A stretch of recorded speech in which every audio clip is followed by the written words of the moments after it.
Hello everyone, welcome back to Ninja Prep. तो 1 to 25 questions तक हम इस लेक्चर के अंदर सॉल्व करेंगे।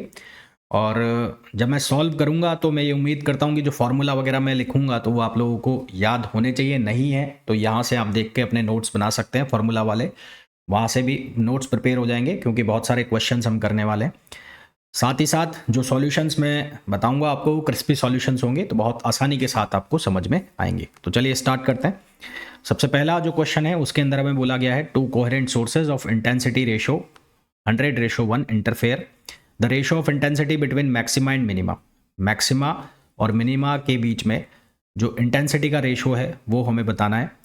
तो सबसे पहले हमें इंटेंसिटी का रेशो दिया है I1/I2 और ये जो रेशो है ये हमें गिवन है 100:1। तो हम ये जानते हैं कि I प्रोपोर्शनल होता है ए स्क्वायर, ए होता है एम्पलीट्यूड के, है ना। तो यहाँ से हम लिख सकते हैं A1/A2 is proportional to √I1/I2। That means कि A1/A2 की वैल्यू आ जाएगी 10:1। हमें मैक्सिमा टू मिनिमा निकालना है, तो I max upon I minimum, I max upon I minimum किसके इक्वल हो जाएगा? वो इक्वल होता है √I1/I2 plus 1 upon √I1/I2 minus 1 और इसका होल स्क्वायर होता है। अब √I1/I2 किसके बराबर हो गया? A1/A2। तो ये हो गया I max upon I minimum, I max upon I minimum. तो यहाँ से हमारे पास ये कितना हो जाएगा? ये हो जाएगा A1/A2 प्लस 1 और ये हो जाएगा A1/A2 माइनस 1 और ये स्क्वायर। तो यहाँ से जब आप इसको सिंप्लीफाई करोगे तो ये होगा 10 + 1 और अपॉन 10 - 1। तो ये बनेगा 10 + 1 अपॉन 10 - 1। अब ये छोटी छोटी कैलकुलेशन यार एक्सपेक्ट करता हूँ मैं आनी चाहिए तुम्हें, है ना। फिजिक्स से प्रिपरेशन कर रहे हो तो बेसिक मैथमेटिक्स तुम्हें आनी चाहिए, नहीं आते तो फिर मामला गड़बड़ है तुम्हारा। तो यहाँ से 10 + 1 हो जाएगा 11 और 10 - 1 हो जाएगा 9। तो ये हो जाएगा 121/81। तो 121/81 इसका आंसर आ जाएगा। तो सही आंसर हमारे पास आ जाएगा ऑप्शन डी। ऑप्शन डी इसका करेक्ट आंसर हो जाएगा। नेक्स्ट क्वेश्चन पे आ जाइए। नेक्स्ट क्वेश्चन में बोला है the radius of the orbit of a satellite is 16 times the radius of orbit of a Jio stationery satellite the period. अब यहाँ पर जो हमारे पास केपलर्स लॉ होता है, तो केपलर का थर्ड लॉ लगाओगे तो उसके according T² proportional to R3। Are जो होता है वो होता है रेडियस, है ना। और वो रेडियस कौन सी होती है? वो मेजर रेडियस होती है। तो यहाँ से मेजर एक्सिस वाली रेडियस होती है। तो यहाँ से हम लिख सकते हैं T2/T1 इक्वल्स टू, ये हो गया R2/R1 पावर 3/2। अब गिवन है कि R2 जो है वो 16 टाइम्स है R1 का। तो गिवन है, गिवन क्या है? R2 is 16 times of R1। तो R2 is 16 times of R1। तो यहाँ से T2/T1 की जो वैल्यू हो जाएगी वो कितनी हो जाएगी? वो हो जाएगी 16 पावर 3/2। और 16 पावर ये 3/2 हो गया तो ये कितना हो जाएगा? 4, है ना। 4 स्क्वायर, तो 4 स्क्वायर इंटू 3/2। तो ये 2 से 2 कैंसिल, 4 क्यूब कितना हो गया? 64। तो T2/T1 कितना हो गया? 64। तो हमारे पास जो राइट आंसर आ गया वो कितना आएगा? 64 डेज, यानी कि ऑप्शन सी। नेक्स्ट क्वेश्चन पे आइए। Which of the following is path dependent? देखो U जो है वो इंटरनल एनर्जी है, इंटरनल एनर्जी। और मैंने आपको ये बताया हुआ है जिनको भी हम ग्राफ पर शो कर सकते हैं, जैसे PV है उसको हम ग्राफ पर शो कर सकते हैं, U है उसके लिए भी ग्राफ बनता है। तो जो भी ग्राफ पर होते हैं, यानी कि जो भी प्रॉपर्टी होती है सिस्टम की, वो सारे के सारे क्या होते हैं? वो होते हैं पॉइंट फंक्शंस। तो U हो गया, P हो गया, V हो गया, ये सारे के सारे सिस्टम की प्रॉपर्टी हैं, ये प्रॉपर्टीज़ है। तो ये प्रॉपर्टीज़ है, तो ये सारे के सारे क्या होते हैं? पॉइंट फंक्शन होते हैं, पॉइंट फंक्शन। और पॉइंट फंक्शन को हम एग्जैक्ट डिफरेंशियल के फॉर्म में भी लिख सकते हैं, यानी कि इसको मैं du लिख सकता हूँ, यानी कि U2 - U1। इसको मैं dp लिख सकता हूँ, dp का मतलब हो गया P2 - P1 या P1 - P2। इसी तरह से इसको dv लिख सकता हूँ, V2 - V1 या फिर V1 - V2। और हम ये बहुत अच्छे से जानते हैं कि W = PdV बनता है, डेल W। और ये इनएग्जैक्ट होता है, इनएग्जैक्ट। इनएग्जैक्ट जो भी होते हैं वो सारे के सारे पाथ फंक्शन होते हैं। और वैसे भी हमें पता है कि वर्क डन जो है वो क्या होता है? पाथ फंक्शन होता है। तो पाथ फंक्शन है तो हमारे पास इसका करेक्ट आंसर आ जाएगा बी, ये पाथ फंक्शन है। वहीं अगर इसकी जगह ऐसा भी लिखा होता VDP, तो VDP भी क्या होता? पाथ फंक्शन होता। VDP भी क्या होता? पाथ फंक्शन होता। क्यों? क्योंकि VDP जो है वो भी क्या होता है? वर्क होता है, वर्क। ये भी वर्क होता है। नेक्स्ट क्वेश्चन पे आ जाओ। The potential energy ux of a particle executing SHM। देखो भाई पोटेंशियल एनर्जी जो है SHM के लिए वो होती है हाफ kx²। अब यहाँ पर डिस्प्लेसमेंट जो हमें दिया गया है, डिस्प्लेसमेंट, वो डिस्प्लेसमेंट हमें गिवन है x माइनस ए के प्रोपोर्शनल है। तो हमारे पास जो आंसर आ जाएगा वो आ जाएगा हाफ के x माइनस ए का स्क्वायर। तो सही आंसर आ जाएगा हमारे पास सी। नेक्स्ट क्वेश्चन पे आइए। What is the capacitance of earth if it is assume to be spherical conductor of radius 6400 kilometre. तो अर्थ की हमें कैपेसिटेंस बतानी है। तो अर्थ को यदि मैं स्पेरिकल कंडक्टर मानूं, क्या मान लूँ, स्पेरिकल कंडक्टर, तो फॉर स्पेरिकल कंडक्टर फॉर्मूला हमारे पास होता है कैपेसिटेंस का C equals to 4 pi epsilon naught R। तो C equals to 4 pi epsilon naught को आप लिख सकते हो क्या, 1/k, और यहाँ हो गया R, ये R हो गया, इसको मैं स्मॉल r ही लिख देता हूँ, ये हो गया small r। K equals to होता है 1/4 पाई एप्सिलॉन नॉट। तो R की जो वैल्यू हो गई, R की कितनी है, 6400 किलोमीटर। तो 6400 किलोमीटर 10 पावर 3, ये हो गया कितना, 10 पावर 3 अपॉन K की वैल्यू कितनी होगी, 9 इंटू 10 पावर 9। तो C की जो वैल्यू है वो कितनी आएगी, इसको सिंप्लीफाई करोगे 711 म्यू एफ। तो C की वैल्यू आ जाएगी 711 म्यू एफ, यानी कि ऑप्शन ए। तो राइट आंसर जो आ जाएगा इसका वो आ जाएगा ऑप्शन ए। नेक्स्ट क्वेश्चन पे आइए। नेक्स्ट क्वेश्चन में बोला है the numerical aperture of a microscope is given bye. अब न्यूमेरिकल अपर्चर क्या होता है, जो कि करेक्टराइज करता है रेंज ऑफ एंगल्स को, जिसके ऊपर कोई भी सिस्टम जो है वो लाइट रे को एमिट कर सके या उसको एक्सेप्ट कर सके। ठीक है, तो numerical aperture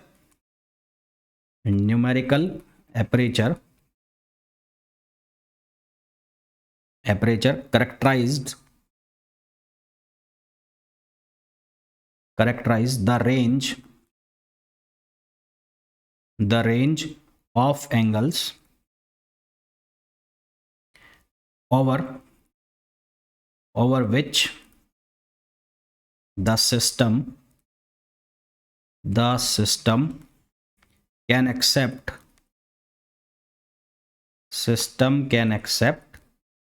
or emit light rays। और ये जो वैल्यू होती है, इसकी वैल्यू न्यूमेरिकल अपर्चर की जो वैल्यू होती है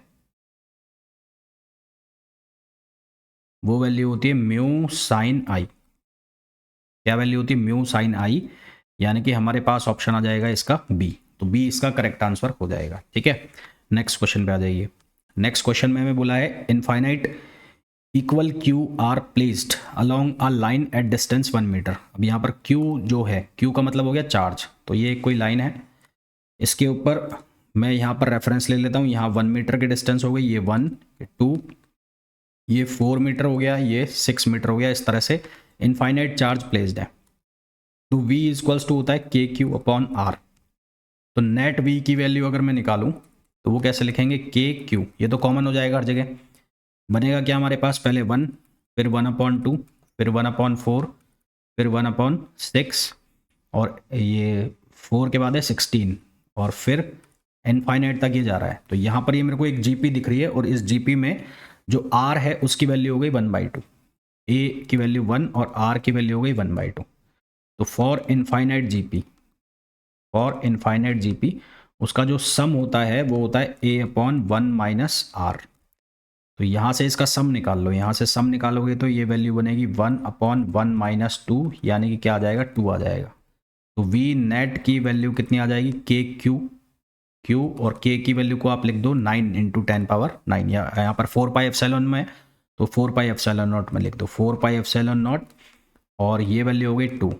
तो 2 ज़ा 4 हो गया। तो हमारे पास जो आंसर आ जाएगा वो आ जाएगा Q/2 pi epsilon not, Q/2 pi epsilon not, यानी कि जो हमें आंसर मिलेगा वो मिल जाएगा C। तो C will be the right answer. Next question पे आइए। नेक्स्ट क्वेश्चन के अंदर में बोला है 8 इक्वल drops of water are falling through air with a steady velocity 5 centimetre per second. The drops coalesce, coalesce का मतलब है जुड़ना, what will be the new terminal velocity. ये हिंदी में भी क्वेश्चन लिखे हैं किसी को अगर हिंदी में समझना हो तो। सबसे पहले तो 8 इक्वल ड्रॉप्स हैं, तो 8 छोटी छोटी बूंदें हैं, 1 2 3 4 5 6 7 8, इनसे एक बड़ी ड्रॉप बन रही है। तो वॉल्यूम इक्वल होना चाहिए दोनों साइड, तो बड़ी जो ड्रॉप है उसकी रेडियस को मैं कैपिटल आर मान लेता हूँ, स्मॉल ड्रॉप की जो रेडियस है उसको मैं स्मॉल आर मान लेता हूँ, ठीक है। तो volume of big drop should be equals to 8 into volume of small drop. अब अगर हम ये मान लें कि स्पेरिकल ड्रॉप्स है तो हमारे पास क्या बनेगा, हमारे पास बन जाएगा 4/3 पाई कैपिटल आर क्यूब, और ये 8 इंटू 4/3 और पाई स्मॉल आर क्यूब। तो यहाँ से हमारे पास बनेगा आर क्यूब, और ये हो जाएगा 2 क्यूब और स्मॉल आर क्यूब, 2⁻3 8 होता है, तो इसलिए मैंने इसको ऐसा लिखा। तो r proportional r equals to क्या हो गया, 2r हो गया। फिर हमें क्या निकालना है, टर्मिनल वेलोसिटी निकालना है। तो terminal velocity is proportional to r square. We know that terminal velocity जो होती है, terminal velocity v is proportional to r square. ये आर स्क्वायर की प्रोपोर्शनल होती है, तो आर स्क्वायर की प्रोपोर्शनल होती है, तो यहाँ से क्या लिखोगे, वी टी अपॉन ये बिग ड्रॉप के लिए, स्मॉल ड्रॉप के लिए। तो यहाँ पर मैं इसको 1 और 2 लिख देता हूँ, तो v1 upon v2 equals to ये हो जाएगा r अपॉन r स्क्वायर, ठीक है। तो v1 हमें बोला है कि पानी की 5 मीटर पर सेकेंड, स्टेडी वेलोसिटी उसकी गिवन है कितनी, 5 मीटर पर सेकेंड है। तो यहाँ से ये 5 हो गया, और ये कितना हो जाएगा, ये हो जाएगा 2r, तो ये 2r अपॉन आर स्क्वायर, तो ये r से r कैंसिल, 2 का स्क्वायर हो गया 4, तो 5 इंटू 4 20, तो आंसर हमारे पास आ जाएगा 20। तो आंसर आ गया 20 सेंटीमीटर पर सेकेंड, यानी कि ऑप्शन सी। तो सही आंसर हमारे पास आ गया 20 centimetre per second. Next question पे आइए।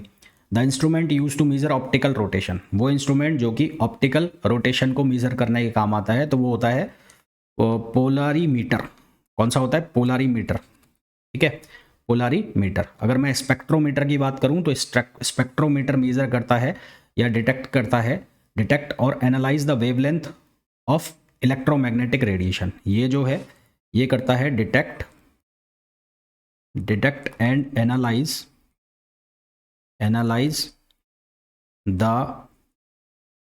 the wavelength of EM radiation,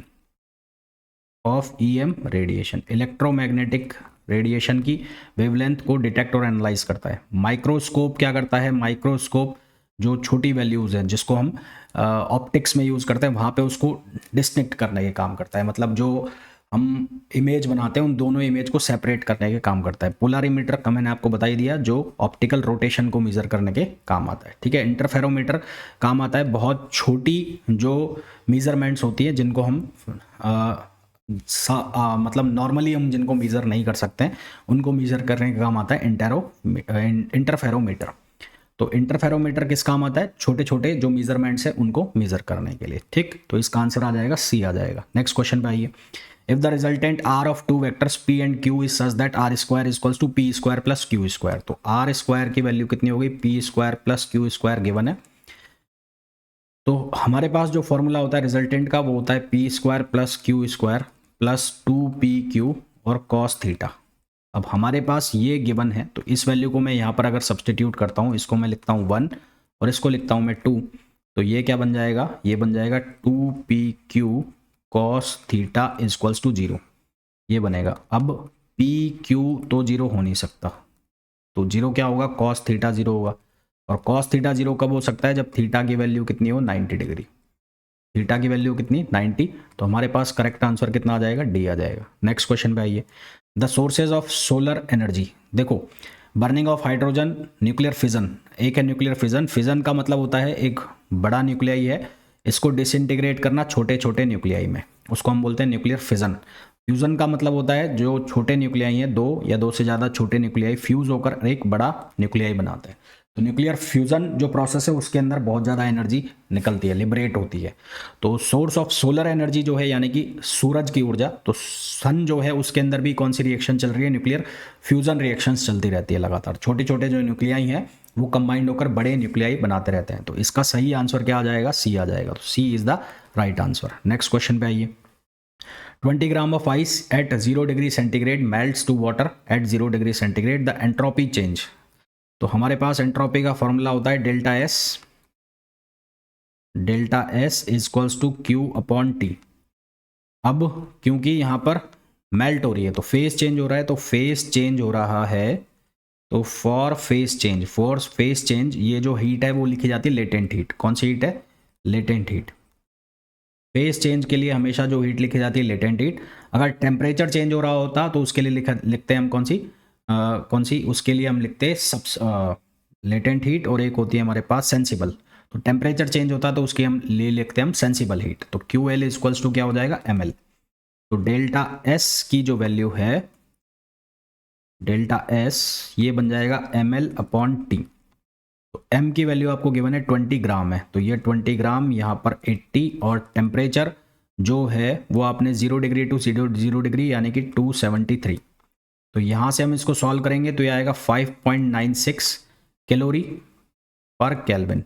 अब इसको जूल में कन्वर्ट करना है, तो जूल में कैलोरी 4.18 से इसको मल्टीप्लाई कर दो, तो 4.18 से मल्टीप्लाई करोगे तो आंसर आएगा 24.5 जूल पर केल्विन। ये आंसर आ जाएगा, जो कि ऑप्शन हो गया ए। तो हमारे पास इसका सही आंसर आ जाएगा ए। नेक्स्ट क्वेश्चन पे आइए। ये सीधा फॉर्मूला है, electric potential due to dipole at a point distance r from it and in the direction theta from the dipoles. ये सीधा सीधा फॉर्मूला है। फॉर्मूला क्या होता है, K P cos theta upon r square. ये फॉर्मूला होता है K P cos theta upon r square. किसी इलेक्ट्रिक पोटेंशियल निकालना किसी डाइपोल की वजह से, तो डाइपोल की वजह से इलेक्ट्रिक पोटेंशियल का स्टैंडर्ड फॉर्मूला होता है, आपने अपनी किताबों में पढ़ा भी होगा। तो इसका सीधा सीधा आंसर आ जाएगा option A. Next question, the gravitational field due to a mass distribution is given by E equals to K x power -3/2 in x direction where k is positive constant, taking gravitational potential to be 0 at infinite, its value at distance x। तो potential equals to हो जाएगा -ke और dx, और 0 से कहाँ तक लेके जा रहे हैं इसको, इनफाइनाइट से कहाँ तक लेके जा रहे हैं, x तक। इनफाइनाइट से कहाँ तक लेके जा रहे हैं, x तक। तो v equals to minus infinite से x, यहाँ माइनस लगाओ, यहाँ लगाओ माइनस, e की वैल्यू के एक्स की पावर -3/2 और ये dx। तो यहाँ से क्या बनेगा, यहाँ से इसको सिंप्लीफाई करेंगे हम, तो इसका इंटीग्रेशन करना है तो -3/2 + 1 होगा। तो -3/2 + 1 कितना आएगा, 1/2 आएगा, है ना भाई। x की पावर n कितना होता है, xn + 1 अपॉन n + 1। तो इसके हिसाब से n की वैल्यू कितनी हो गई, 3/2 हो गई है, तो कितना बन जाएगा 2। तो यहाँ से बनेगा -2 के बाहर चला गया, -2 के बाहर चला गया, ये हो गया इनफाइनाइट से x, और ये इंटीग्रेशन तो कर ही दिया मैंने। तो यहाँ से ये कितना हो जाएगा, ये हो जाएगा 1/√x, ये इनफाइनाइट, ये x। लिमिट सब्सटीट्यूट करोगे तो ये हो जाएगा 2k माइनस x माइनस, तो x की वैल्यू तो है ही, माइनस पे 0 है तो माइनस माइनस हो जाएगा प्लस, तो 2k अपॉन √x। तो आंसर हमारे पास आ जाएगा option B, option B. Next question पे आ जाओ। If the focal length of objective lens is increase the magnifying power. देखो दो तरह के लेंस की बात चल रही है यहाँ पर, टेलीस्कोप और माइक्रोस्कोप। तो फॉर माइक्रोस्कोप के लिए मैग्निफिकेशन होता है LD/f0 FE, जहाँ f0 होता है focal length of objective lens, और FE है, ये क्या होता है, ये होता है फोकल लेंथ ऑफ आईपीस। तो यहाँ से साफ साफ दिख रहा है कि हमें बोला है कि यदि अभिदर्शक यानी कि ऑब्जेक्टिव लेंस की यदि फोकल लेंथ को इंक्रीज किया जाए तो मैग्नीफाइंग पावर, तो यहाँ से दिख रहा है माइक्रोस्कोप के केस में, माइक्रोस्कोप के केस में दिख रहा है कि m is reciprocal to f naught. तो यदि आप f नॉट को इंक्रीज करते हो तो m की वैल्यू क्या होगी, डिक्रीज होगी। ठीक है, तो माइक्रोस्कोप के केस में डिक्रीज हो रही है। और टेलीस्कोप के केस में अगर मैं बात करूं, टेलीस्कोप, तो टेलीस्कोप के केस में m क्या हो जाएगा, ये हो जाएगा f not upon F E. तो यहां से साफ साफ दिख रहा है m प्रोपोर्शनल है f नॉट के, तो यहां से फोकल लेंथ बढ़ेगा तो मैग्निफिकेशन क्या होगा, इंक्रीज होगा। तो माइक्रोस्कोप के लिए डिक्रीज होगा और टेलीस्कोप के लिए इंक्रीज होगा, यानी कि ऑप्शन डी। तो इसका करेक्ट आंसर क्या आ जाएगा, डी इसका करेक्ट आंसर आ जाएगा। नेक्स्ट क्वेश्चन पे आइए। नेक्स्ट क्वेश्चन में बोला है an adiabatic process is also known as, तो एडियाबैटिक प्रोसेस जिसके अंदर एंट्रोपी कांस्टेंट रहती है। तो आइसोथर्मल जो है, आइसोथर्मल प्रोसेस को अगर मैं बात करूं आइसोथर्मल, तो आइसोथर्मल को हम नाम देते हैं कांस्टेंट टेम्परेचर। आइसोबारिक को हम बोलते हैं कांस्टेंट प्रेशर, और इसको हम आइसोपिस्टिक भी बोलते हैं, आइसोपिस्टिक। फिर अगर मैं बात करूं आइसो एंट्रोपिक, तो आइसो एंट्रोपिक मीन्स एडियाबैटिक और कांस्टेंट एंट्रोपी, फिर अगर हम बात करें आइसोकोरिक, तो आइसोकोरिक का मतलब हो गया कांस्टेंट वॉल्यूम, इसका मतलब हो गया कांस्टेंट वॉल्यूम। हमें क्या पूछा है, एडियाबैटिक, तो एडियाबैटिक प्रोसेस आइसो एंट्रोपिक, यानी कि ऑप्शन सी। तो करेक्ट आंसर हमारे पास क्या आ जाएगा, सी आ जाएगा। नेक्स्ट क्वेश्चन पे आओ। फाइबर ऑप्टिक्स, देखो फाइबर ऑप्टिक्स जितने भी होते हैं वो वर्क करते हैं किसके ऊपर, टोटल इंटरनल रिफ्लेक्शन के ऊपर। इसको क्लैडिंग भी बोलते हैं, क्लैडिंग। जैसे कि ये एक आपको ऑप्टिकल फाइबर है, इस ऑप्टिकल फाइबर में क्लैडिंग का मतलब है एक के अंदर एक लेयर, तो यहाँ पर जो रे है वो एक सूटेबल एंगल पर एंटर करेगी और फिर वो रिफ्लेक्ट नहीं होगी, वो इसके अंदर ही क्या होती रहेगी, उसका रिफ्लेक्शन चलता रहेगा, रिफ्रैक्ट नहीं होगी। तो इसको हम बोलते हैं total internal reflection. Next question पे आ जाओ। The internal radius of a 1 metre long resonance tube is 3 centimetre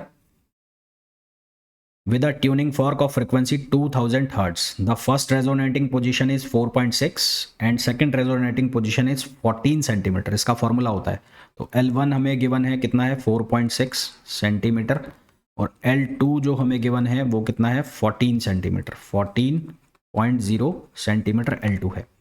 frequency जो हमें दी है वो है 2000 हर्ट्ज। तो फॉर्मूला होता है lambda equals to L2 minus L1। तो लैम्बडा इक्वल्स टू 2, L2 की वैल्यू 14 और L1 की वैल्यू 4.6 हमने सब्सटीट्यूट करी, तो लैम्बडा इक्वल्स टू 2 इंटू कितना हो गया ये, 14 माइनस 4, तो ये हो गया 9.4 ना 4.6 सॉरी 9.4। तो यहाँ से लैम्बडा की वैल्यू आ गई है 18.8, ये लैम्बडा की वैल्यू आ गई। फिर v इक्वल्स टू होता है, स्पीड निकालनी है, v इक्वल्स टू होता है f लैम्बडा, तो v इक्वल्स टू f की वैल्यू कितनी आ गई 2000, लैम्बडा की वैल्यू कितनी आ गई है 18.8। तो इसको जब हम सिंप्लीफाई करेंगे तो आंसर आएगा हमारे पास 376 मीटर में, 376 मीटर पर सेकेंड। तो सही आंसर आ जाएगा हमारे पास ऑप्शन बी। नेक्स्ट क्वेश्चन पे आइए। देखो ब्रूस्टर एंगल वो एंगल होता है जिस पर कोई लाइट जब इंसिडेंट करेगी तो रिफ्लेक्टेड एंगल और रिफ्लेक्टेड एंगल के बीच का एंगल जो होगा 90 डिग्री होगा, यानी कि ये कंडीशन होगी। ये हमारे पास लाइट रे इंसिडेंट करी, यहाँ पर ये जो रे है रिफ्लेक्टेड और ये है रिफ्रैक्टेड, तो इन दोनों के बीच का जो एंगल होगा वो 90 डिग्री होगा। ये कौन सी होगी, रिफ्लेक्टेड, और ये जो रे है ये कौन सी होगी, रिफ्रैक्टेड हो गई। तो ये जो एंगल है आई पी, इसको हम कहते हैं ब्रूस्टर एंगल। कौन सा एंगल कहते हैं, ब्रूस्टर एंगल। तो ये जो ब्रूस्टर एंगल है, for incident at Brewster angle the angle between reflected and reflected, तो ये कितना हो जाता है 90 डिग्री हो जाता है, जिसके हम लिए हम लॉ भी लिखते हैं mu equals to 10 IP, Brewster law जिसको हम कहते हैं। तो इस केस में रिफ्लेक्टेड और रिफ्रैक्टेड रे के बीच में एंगल होता है 90 डिग्री। नेक्स्ट क्वेश्चन पे आ जाओ। The peak voltage in 240 AC source, तो रेटेड वोल्टेज जो हमें गिवन है, रेटेड वोल्टेज गिवन है 240 और पीक वोल्टेज जो है उसका फॉर्मूला होता है √2 × वी रेटेड।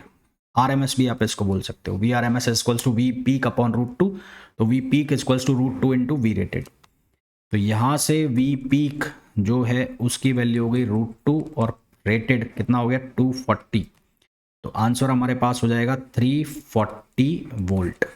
तो सही आंसर आ जाएगा हमारे पास सी। ठीक, नेक्स्ट क्वेश्चन पे आओ। Anderson bridge is used for measurement of, Anderson bridge का मेजर किसके लिए, सेल्फ इंडक्टेंस के लिए इसका यूज किया जाता है, सेल्फ इंडक्टेंस के लिए। नेक्स्ट क्वेश्चन पे आइए। यहाँ इसमें सर्किट को सॉर्ट करना है इसको, तो पहले तो ये तीनों सीरीज में हो गए, ये तीनों सीरीज में हो गए, तो ये फर्स्ट स्टेप में इन तीनों को मैंने सीरीज में कर लिया। इसको मैं फर्स्ट ब्रांच नाम दे रहा हूँ, इसको सेकंड और इसको थर्ड।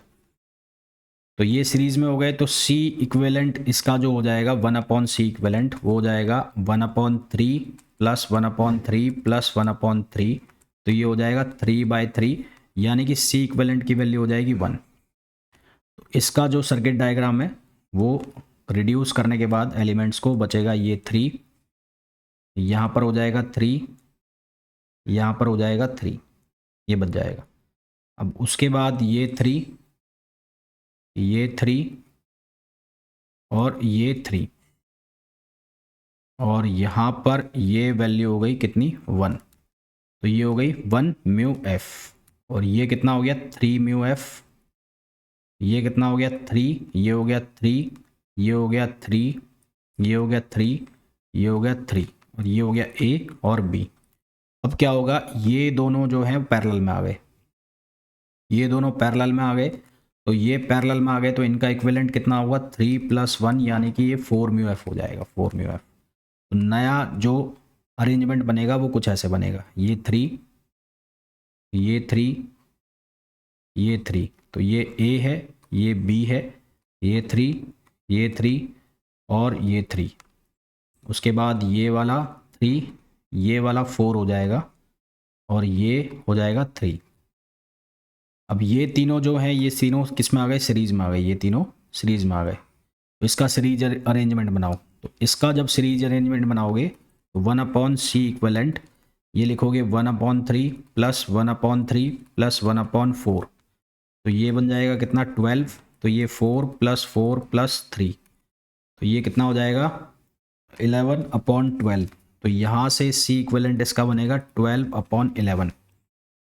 तो यहाँ से इसको सॉर्ट आउट करोगे तो अरेंजमेंट में क्या बनेगा, ये कुछ इस तरह का अरेंजमेंट बनेगा, ये 3, ये 3, ये 3, तो ये हो गया ए, ये हो गया बी, ये 3, ये 3, ये 3, और यहाँ पर ये कितना आ गया, ये आ गया 12/11। अब ये दोनों वापस से किस में आ गए, ये आ गए पैरेलल में, तो ये दोनों पैरेलल में आ गए, तो C इक्विवेलेंट कितना हो गया 12/11 + 3, तो ये 11, और ये हो गया 12 + 13 33, तो ये हो गया 45/11, 45/11। तो अब ये अरेंजमेंट, ये हो गया ए, ये हो गया बी, यहाँ पर 3, यहाँ पर 3, और ये हो गया 45/11।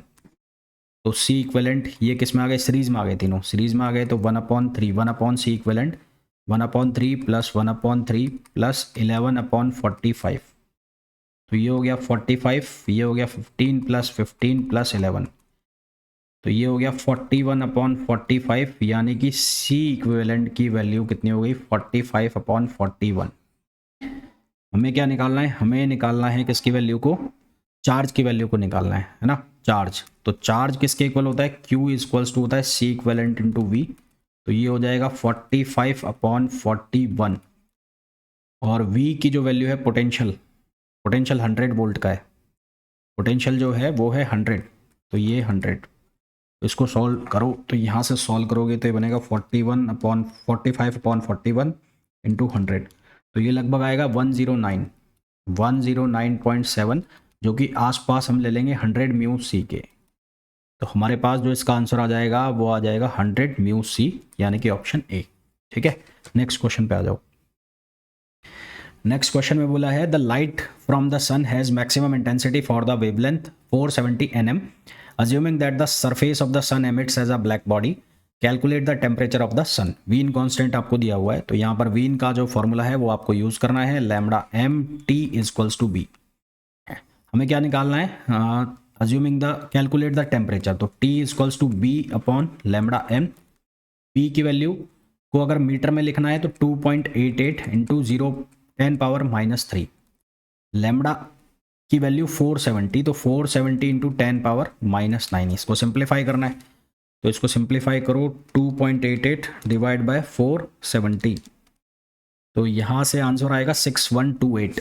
तो ये टेम्परेचर जो आ जाएगा वो आ जाएगा 6128 डिग्री केल्विन। तो आंसर हमारे पास आ गया ऑप्शन सी आंसर आ गया इसका। लास्ट क्वेश्चन आज का, the ratio of masses of pion and electron. तो पायोन जो है उसका जो मास होता है वो होता है 2.406 इंटू 10⁻⁻28 kg, ये पायोन का मास है।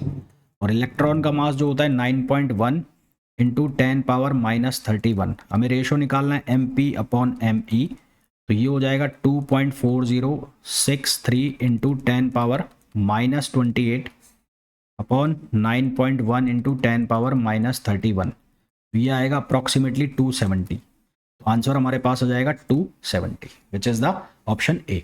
ठीक है, तो आज की क्लास में इतना ही क्वेश्चन, बाकी जो क्वेश्चन है वो हम करेंगे नेक्स्ट क्लास में यानी कि कल। तो मिलते हैं कल।